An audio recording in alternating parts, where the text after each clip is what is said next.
My name is Mark Odom. I'm the Vice President and Chief Information Security Officer for Thomas Jefferson University and Healthcare.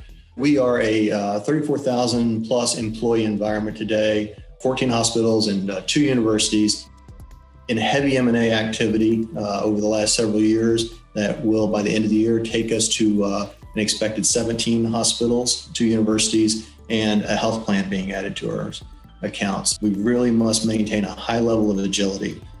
And that's something that can be difficult for a cybersecurity program. And healthcare is, as we all know, a very highly regulated field.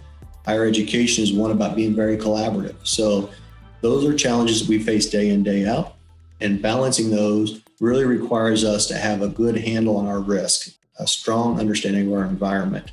We looked at a number of products, and the Zscaler product came to the top very quickly. We were able to implement that product in very short order, but what was key was we were able to automate getting metrics out of it nearly day one. I mean, we were generating reports and able to take that into our risk program and start seeing the impacts and measuring the impacts immediately. And again, that's a hallmark of our program and is very important to us. We looked at many products over the probably 6 months of review.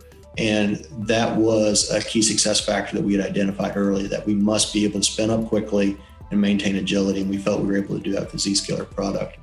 Timeline wise, first week we were getting that cloud visibility. And even though we were staying ahead of the infrastructure as much as we could, there's, again, being a university, there's always some workloads out there that you weren't aware of that was spun up by a particular school or college. So we were able to identify those quickly and get those reduced and get those running on our defined security standards. By the time we got to the month, we'd really created the baseline governance. It was in place. And we found that this product is not high touch. It is something that we're able to maintain with a limited amount of effort and get high value return out of the reporting and the monitoring it's doing for us.